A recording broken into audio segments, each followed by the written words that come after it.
5 minutes ago, a story began that no royal watcher ever thought they'd have to imagine. In this imagined version of events, a sealed declaration moves through Buckingham Palace before sunrise.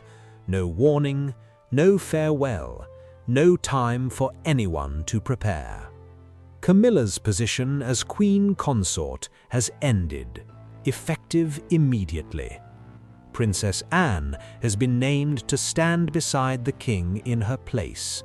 The marriage remains intact, the role does not. Somewhere in a quiet room, Camilla reads the page twice. Her fingers press into the paper like she's trying to hold it still. Her secretary walks in and finds her frozen and asks the only question that makes sense. Why wasn't she warned? There is no answer waiting for her. Across the city, at St. James's Palace, Anne receives the same document. She doesn't sit, she doesn't speak right away. She reads it standing, the way she's read difficult news her whole life. And when she finally sets it down, she tells her aides something quiet. She never asked to take another woman's place. Before we go further into this story, here's something simple. If you were in Camilla's position right now, blindsided by a decision that changed your life overnight, would you want to know why first, or would you want an apology first? Drop a one-word answer below. Why or sorry. I'll be reading through the comments. Also, do not forget to subscribe to Royal Family Series as we release more interesting story like this every week. Subscribe. Somewhere behind a closed study door, King Charles sits alone with the pen he used hours earlier. Someone knocks, then knocks again. He doesn't move. He signed this before dawn, before his wife knew, before anyone knew. That single detail changes everything about how we understand this moment. Because this wasn't a decision made in anger, in the heat of one conversation. It was prepared, in silence, over hours, maybe longer. And that's what makes it so unsettling. Down the corridor, Prince William cancels 2 meetings the moment the news reaches him. He demands a private briefing because he understands something the public statement never says out loud. A one-page declaration cannot explain what actually broke inside this family.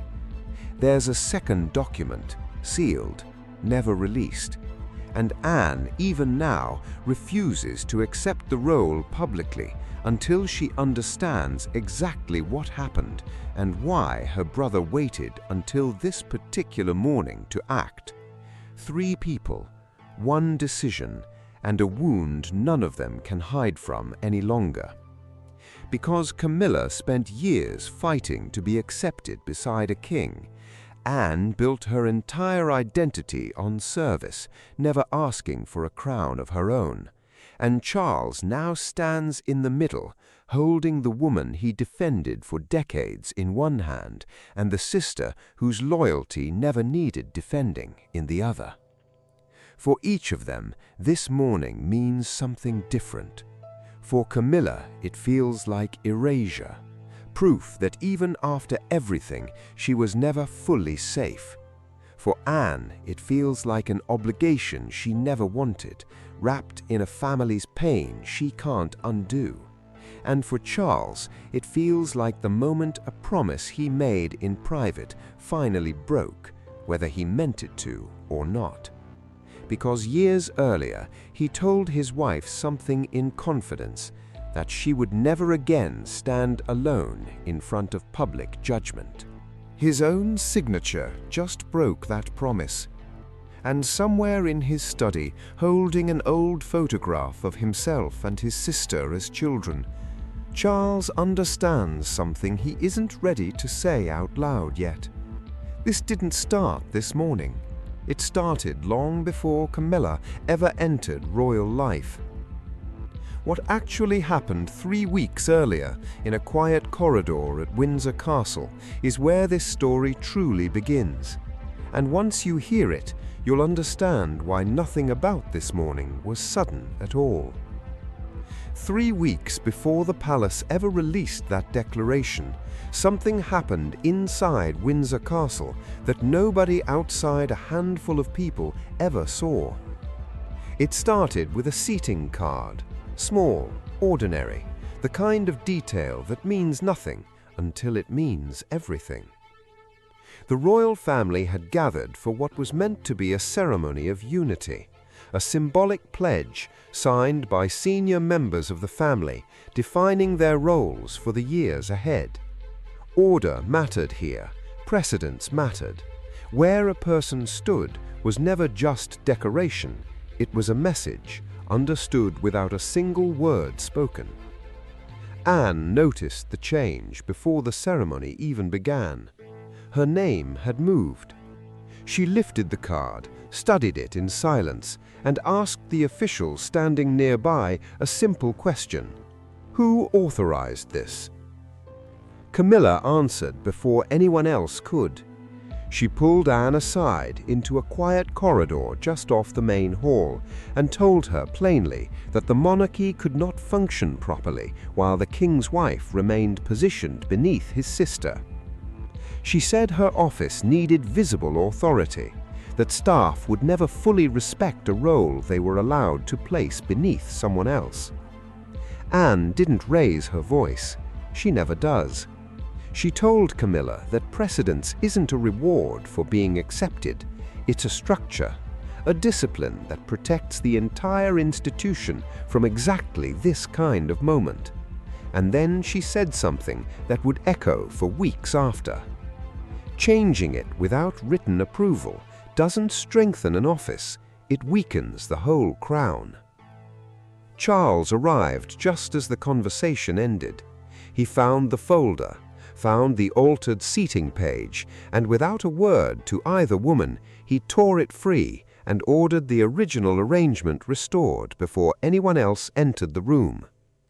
When Camilla accused him later of embarrassing her in front of the family, his answer was quiet, and it cut deeper than shouting ever could. She hadn't been weakened by him. She'd weakened herself the moment she issued an instruction using his name without his permission. That single sentence would define everything that followed, because that night a formal record was submitted documenting the incident, recommending a full review of what the consort's office had quietly been doing, piece by piece, for months. And what that review uncovered was worse than one seating card. 3 earlier decisions, staff appointments, access changes, small shifts in who reached the king first and who didn't.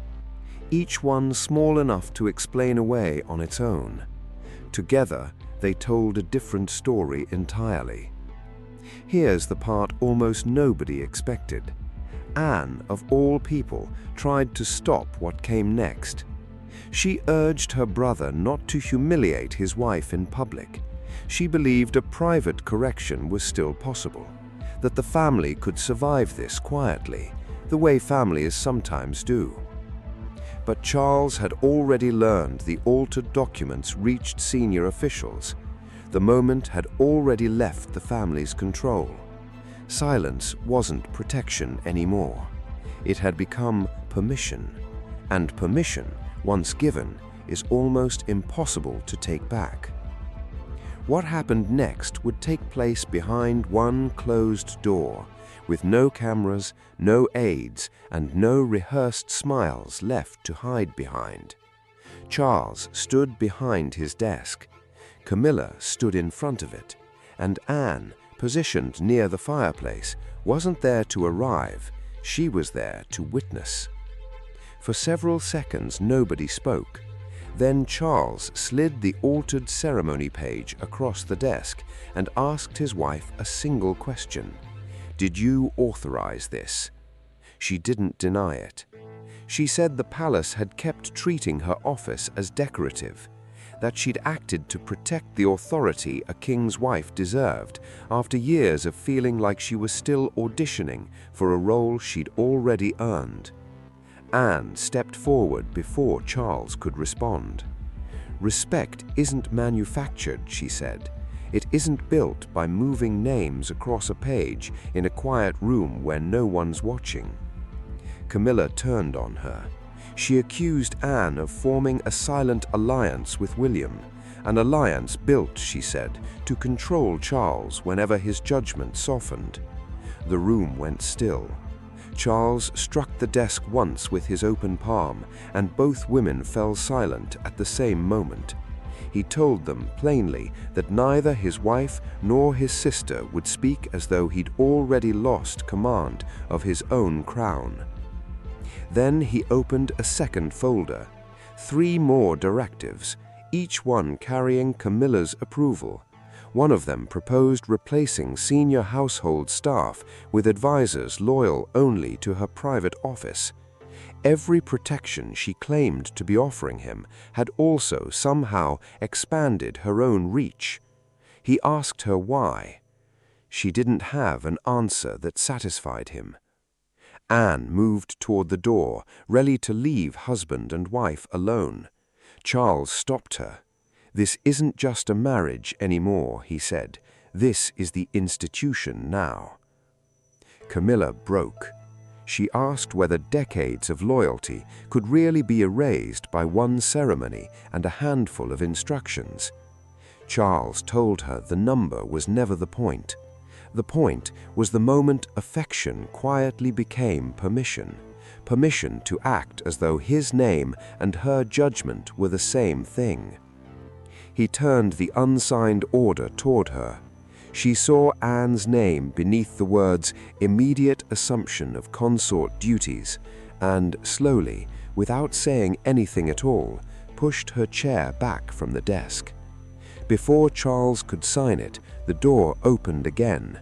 William stepped inside, holding a thin, sealed folder from his own office, and the moment Charles saw it, his expression changed completely, because he understood instantly that this was no longer only about his marriage. This was about what came after him. William didn't announce anything dramatic. He simply placed the folder beside the unsigned order and let the documents speak for themselves. Inside were plans for the next reign, plans that were never supposed to be altered without his approval. Camilla's anger gave way to something else entirely: fear. Because someone, somewhere, had gone further than even she realized. William opened the file carefully. As heir, the structure of his future household belonged to him to protect. He couldn't remove a sitting consort. That wasn't his place. But he could stop unauthorized plans from shaping a reign that hadn't even begun yet. The draft transition framework laid out in careful language how authority would eventually pass from Charles to William. Except several clauses had been quietly altered. Advisors connected to Camilla's office had attempted to secure permanent positions, continued access long after Charles's reign ended.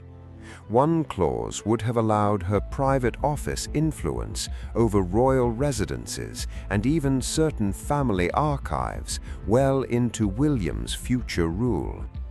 Camilla denied approving it. She demanded her former private secretary be summoned immediately, and there was something in the sharpness of her voice that unsettled everyone in that room, a possibility she hadn't considered until this exact moment, that she might not know how far her own staff had gone. William's voice stayed level, but the hurt underneath it was impossible to miss. He told her the framework treated his future household like territory, divided up before he'd even inherited the weight of it. Anne studied the signatures on the final page and recognized a name, a court advisor she had warned her brother about more than once. Divided authority never announces itself, she said quietly. It starts through small access, small appointments, documents nobody believes will matter until the day they do. Charles read the last page in silence. Then he removed his glasses and closed his eyes for a long moment. He admitted something out loud that he'd clearly been avoiding for a long time. Protecting Camilla from criticism may have kept him from seeing exactly what had grown quietly around her. William asked him one final question, the kind of question no husband ever wants to answer out loud. Was this a decision made under pressure, or was this a king finally accepting responsibility? Charles picked up the pen and he signed. He told Anne this wasn't a reward, it was an emergency and nothing more. She placed her hand flat over the order, and before accepting it, she demanded something back, written limits on her own power, before she would take a single step into that role.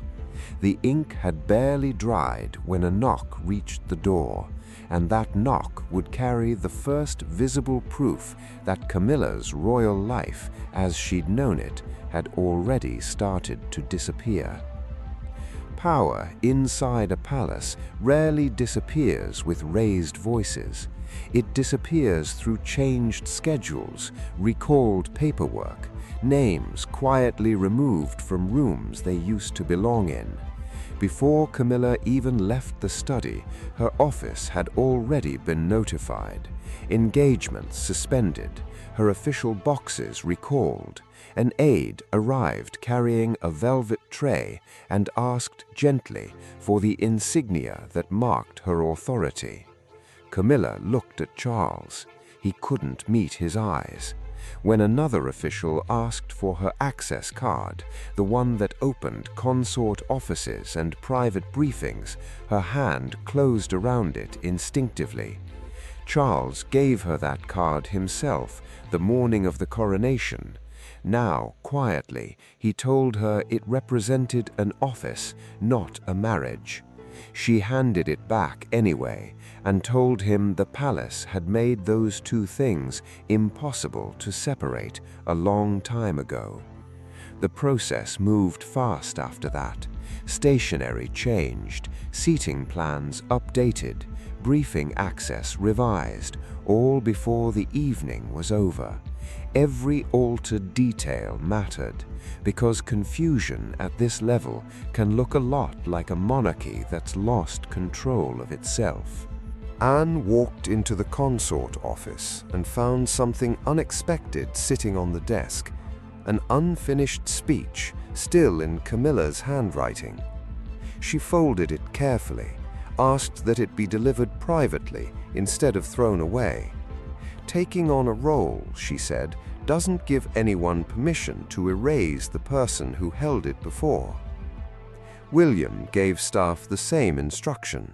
Treat her with dignity, he warned them, or an institutional decision becomes personal cruelty.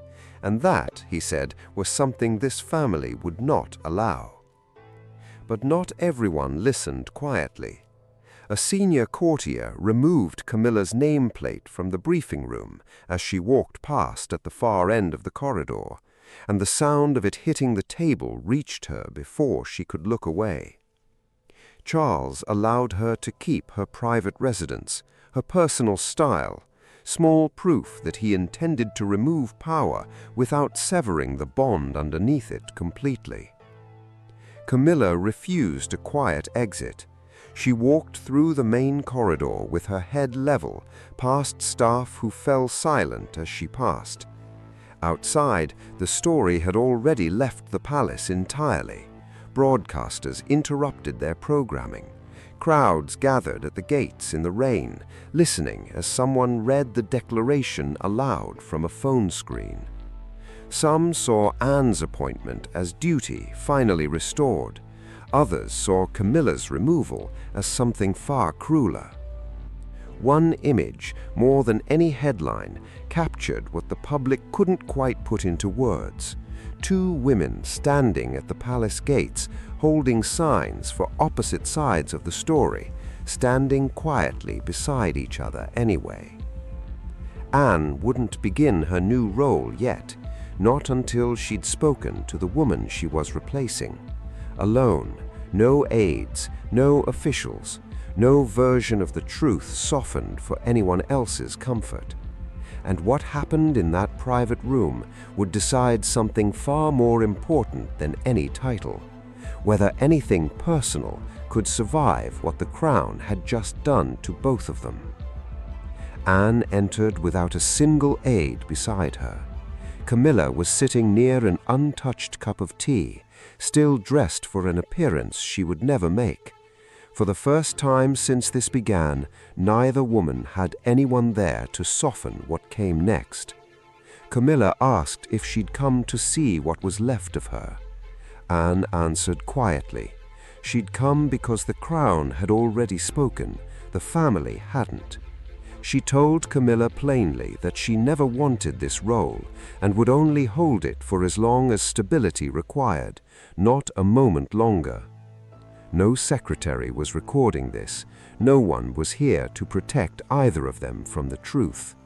Camilla finally admitted it herself.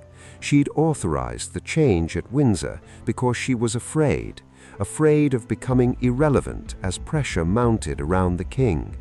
After years spent proving she belonged, every new limit on her office had felt like proof the family still expected her to disappear eventually. Anne listened, but she didn't let the explanation become an excuse. Fear explains a decision. It doesn't undo what it costs. When Camilla asked quietly whether Anne believed her love for Charles had ever been genuine, the answer came without hesitation. Love was never the question. The danger began the moment love turned into justification for control. Anne set the unfinished speech down on the table between them. She hadn't let staff discard it, because losing a title should never mean losing dignity along with it. Something in Camilla's posture softened. She admitted that advisors had warned her William intended to shut her out completely once his reign began, and that fear had pushed her into approving protections she never fully read. Anne promised a fair review. She wouldn't promise restoration. She couldn't. Camilla removed the brooch from her dress and offered it across the table. Anne didn't take it. "That belongs to the crown," she said. "It has to be surrendered properly, not passed quietly between two wounded women in an empty room." Camilla's final request was quiet. Protect Charles from the loneliness this will bring him. Anne's answer was even quieter. She would protect the monarch. But whether Camilla could still protect the man underneath the crown, that part was no longer up to anyone else. By the next morning, Charles stood at a national service with his sister beside him, not as a triumph, but as a weight he could no longer carry alone.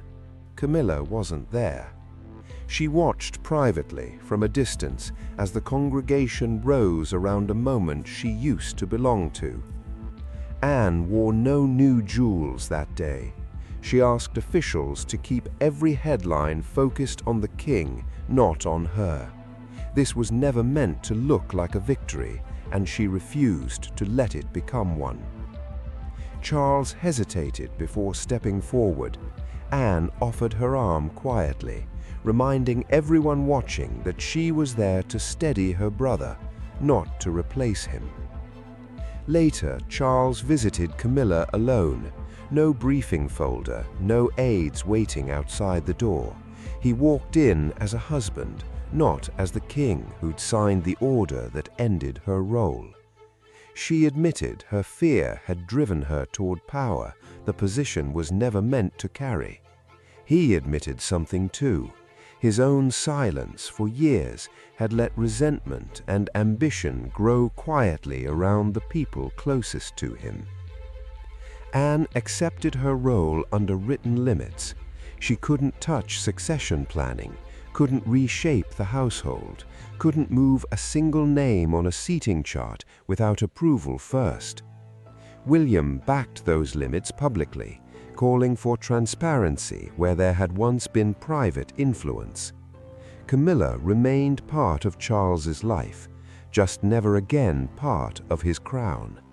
She kept her dignity, she lost her authority, and somehow both of those things turned out to be true at exactly the same time. Nobody in this story won.